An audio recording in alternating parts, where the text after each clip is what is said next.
Hello guys, welcome to our channel. నేను మీ తేజ. ప్రస్తుతం మనతో పాటు సీనియర్ జర్నలిస్ట్ చరణ్ ఉన్నారు. ఆయనతో మాట్లాడదాం. నమస్తే. నమస్తే. రైట్. అయితే తిరుపతి లడ్డు ఇష్యూ జరిగిన తర్వాత పవన్ కళ్యాణ్ గారు దానిపైన స్పందించి ప్రాయశ్చిత దీక్ష కూడా ఆయన వేసుకున్నారు. అయితే చాలామంది కూడా పవన్ కళ్యాణ్ గారిని చాలా ట్రోల్ చేస్తున్నారు. అంటే గతంలో ఆయన ఏదైతే చెప్పిన మాటలు ఉన్నాయో ఆయన రాజకీయాల్లో ప్రవేశించినప్పుడు ఆ మాటలు కానీ, అలాగే ఆయన సినిమాలో ఒక సాంగ్ రాసుకున్నారు, నారాజు గాకురం అన్నయ్య. ఆ సాంగ్లో కొన్ని లిరిక్స్ని కూడా పెట్టి చాలామంది ట్రోల్ చేస్తున్నారు. అసలు ఎందుకు ట్రోల్ చేస్తున్నారు, దీని గురించి అన్న తెలుసుకోవచ్చా? అంటే ఇప్పుడు ఆల్రెడీ వాళ్ళు కంపారిటివ్గా చేసి చూపించేశారు. ఆ ట్రోలింగ్లో కూడా పొలిటికల్ ట్రోలింగ్ కాబట్టి ఇది ఏం చేశారంటే కంపారిటివ్గా అతను పాటలో ఏముంది, పవన్ కళ్యాణ్ గారి పాటలో ఏముంది, అలాగే ఆయన చేస్తున్న యాక్టివిటీ ఏంటి పొలిటీషియన్గా, ఈ రెండింటికి మధ్య ఉన్న డైవర్షన్ అంటే వాటి మధ్య ఉన్న వ్యత్యాసాన్ని చూపిస్తూ ఈ ట్రోలింగ్ జరుగుతుంది. అంత వ్యత్యాసం ఎందుకు వచ్చింది అని చెప్పి చూస్తే ఇక్కడ గమనించాల్సిన విషయం, ఇప్పుడు సినిమాల్లో రకరకాల పద్ధతుల్లో పాటలు ఉంటాయి, దాన్ని పట్టుకొని ట్రోల్ చేయాల్సిన అవసరం ఉందా అంటే గమనించి చూస్తే జానీ సినిమాలోది song. Johnny cinema Pavan Kalyan గారి డైరెక్షన్లో వచ్చింది. సో ఆయన డైరెక్షన్లో ఆయన తీసిన సాంగ్ కాబట్టి ఆటోమేటిక్గా తన సొంత ఉద్దేశాలు, సొంత అభిప్రాయాలు ఆ పాటలో పెట్టుకొని ఆయన తీసుంటాడు అనేది అందరూ గెస్ట్ చేస్తారు. పైగా ఎప్పటి నుంచో నిజం చెప్పాలంటే ఆయన రాజకీయాల్లోకి వచ్చిన తర్వాత ఆయన వ్యాఖ్యల్లో మార్పు వచ్చింది, కానీ రాజకీయాల్లో రాకముందు కూడా ఆయన ఎప్పుడు కులాన్ని గురించి కానీ మతాన్ని గురించి కానీ ఓన్నెస్తో ఎప్పుడు మాట్లాడలేదు. నేను పలానా మతం అనుసరిస్తాను, పలానా సిద్ధాంతం లేదా పలానా కులాన్ని నేను ఇష్టపడతాను, ఇవి ఎప్పుడు చెప్పలేదు. కులాలు అనే వాటిని ద్వేషిస్తాననే మాట్లాడాడు, మతాలు లేకపోతే మత రాజకీయాలు అనే వాటిని అసహించుకుంటూనే మాట్లాడాడు. ఎప్పుడైతే రాజకీయాల్లోకి వచ్చాడో రాజకీయాల్లో కూడా మొదటి దశలో పవన్ కళ్యాణ్ వేరు, ఇప్పుడున్న పవన్ కళ్యాణ్ వేరు. తొలి దశ పవన్ కళ్యాణ్ చేగువేరా అభిమాని. అంటే దశల విషయం పక్కన పెడితే గెలిచిన తర్వాత గెలవక ముందు అనుకుంటే బెటర్ ఏమో.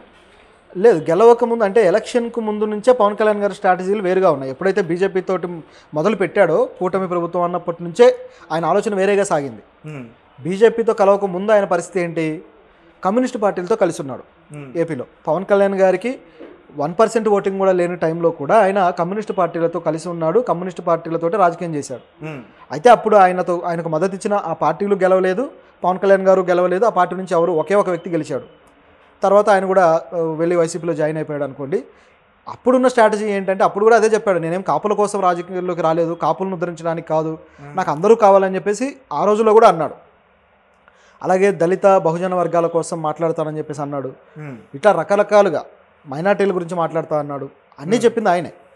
ఎప్పుడైతే ఆయన స్ట్రాటజీ మార్చుకొని బీజేపీతోటి మొదలుపెట్టాడో, బీజేపీతోటి ఆయన సఖ్యత మొదలై మొదటిసారి వాళ్ళు కలిసినప్పుడు ఆయన ఇచ్చే స్టేట్మెంట్ ఏంటంటే మాకు భావజాలం కలిసింది అని చెప్పి పవన్ కళ్యాణ్ గారు స్టేట్మెంట్ ఇచ్చారు. భావజాలం కలవడం ఏంటి, పవన్ కళ్యాణ్ భావజాలం ఏమో ఒక కమ్యూనిస్ట్ ఐడియాలజీ లాంటిది. Che Guevara inspiration.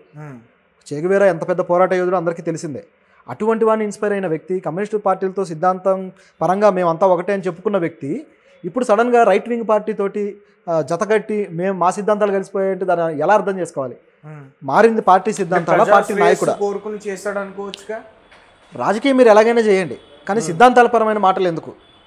ఇప్పుడు సిద్ధాంతాలు మీరు మార్చుకుంటే అదైనా చెప్పండి, నేను నా సిద్ధాంతాలు మార్చుకున్నాను, నేను కాల్ మార్క్స్నో లేకపోతే చేగువేరానో నేను నమ్మను, ఆ సిద్ధాంతాలు ఏవైతే ఉన్నాయో ఈ క్యాపిటలిజాన్ని బద్దలు కొట్టే సిద్ధాంతాలు లేకపోతే సోషలిస్ట్ సిద్ధాంతాలు వీటిని నేను నమ్మననే చెప్పమనండి. కొంతమంది మనుషులు నడుచుకుంటారనేది నేను ఒక బుక్లో విన్నాను, అదే పాటిస్తున్నాడు అనుకోవచ్చుగా. అదే కదా, దానికోసమే ఇప్పుడు ఏవైతే మీమ్స్ కావచ్చు, ట్రోలింగ్ కావచ్చు జరుగుతుందో దానికోసమే. రాజకీయ నాయకులు కాలానుగుణంగా వాళ్ళు మార్చుకుంటూ వెళితే అది ఊసరవల్లి లాంటి స్వభావం అవుతుంది.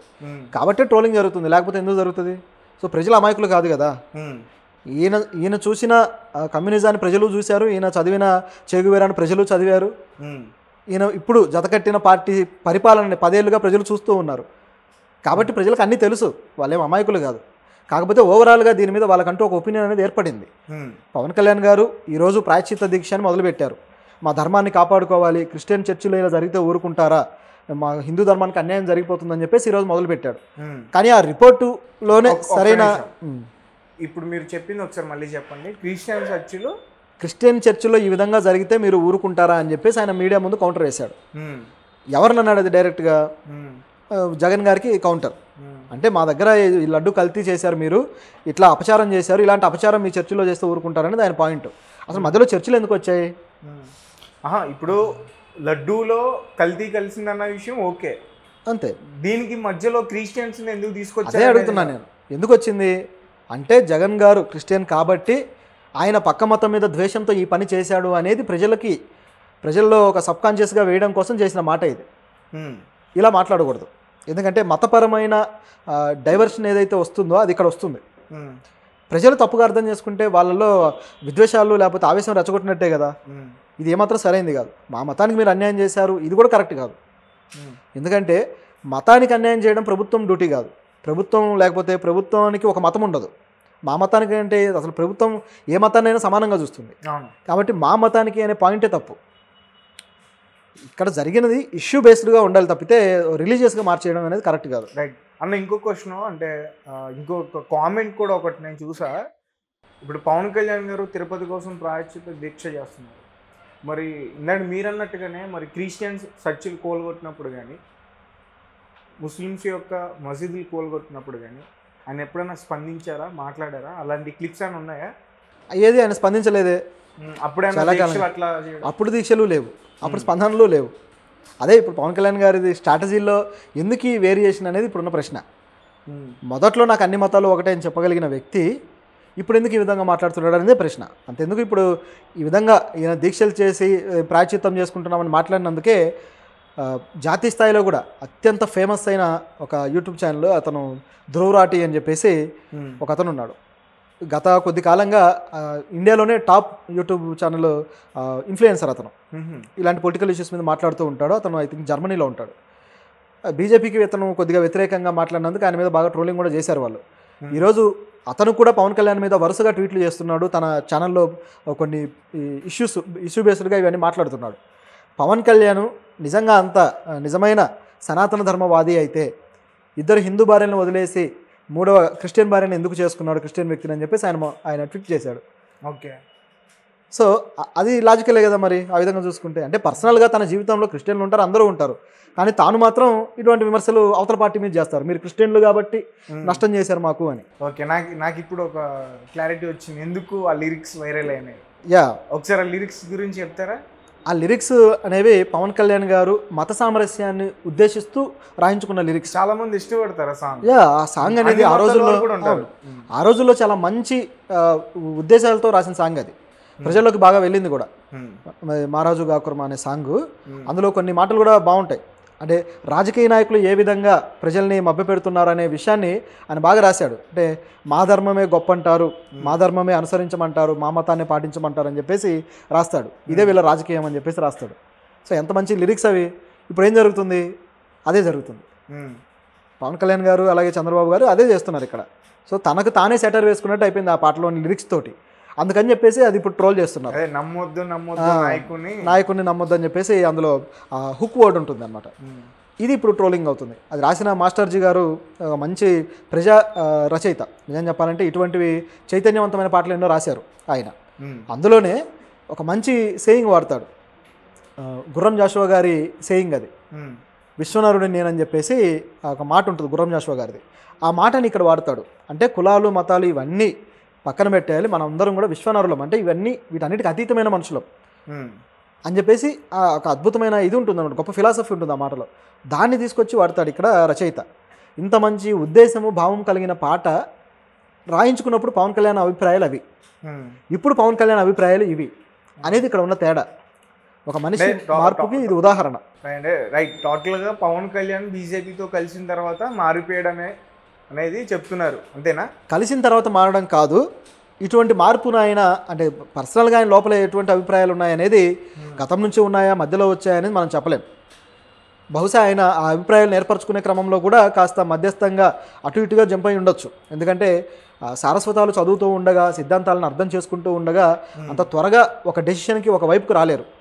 కాబట్టి ఇట్లా అంటే అభిప్రాయాలు ఏవైనా సరే ఒకేసారి మారిపోయాయని మనం చెప్పలేం. బహుశా అవి మారుతూ ఉన్న క్రమంలోనే ఆయన రాజకీయంగా స్ట్రాటజీలు కూడా మార్చుకొని ఉండొచ్చు, లేదా నా రాజకీయానికి ఈ స్ట్రాటజీ ఉపయోగపడుతుందని ఆయనే స్వతహాగా ఇటువంటి నిర్ణయాలు తీసుకొని ఉండొచ్చు. ఎందుకంటే ఓవరాల్గా రాజకీయాల్లో అధికారం చేజిక్కించుకోవడమే ఫైనల్ డెస్టినేషన్. దానికోసం ఎటువంటి స్ట్రాటజీలు నడపాలి అనే దానికి ఆయనకు స్కెచ్ ఉండొచ్చు. ఇప్పుడు ఇక్కడ సినిమాలు వేరు, రాజకీయాలు వేరు కదా. ఆయన ఇప్పుడు తీసింది కాదా సినిమా, ఎప్పుడో తీసింది. అంటే దీన్ని చేయడం తప్పని నాకు అనిపిస్తుంది. అదెందుకు తప్పు అవుతుంది? ఇప్పుడు మారింది ఎవరు? పవన్ కళ్యాణ్ గారు. సో ఆయన ఎందుకు అలా మారారు అనేది కదా ప్రశ్న. సో ఆ మార్పుకి ఆయన దగ్గర ఆన్సర్ ఉందా? ఇంతకుముందేమో విశ్వనాథుడిని అన్నావు, కులాలు మతాలు వద్దన్నావు, ధర్మాలు ఈ ధర్మం పేరుతో రాజకీయాలు చేయొద్దన్నావు, ఇప్పుడు అన్నీ నువ్వే చేస్తున్నావు అని ప్రశ్నించడంలో ఉన్న తప్పేంటి? ఆ ప్రశ్న ఎటువంటి తప్పు లేదు.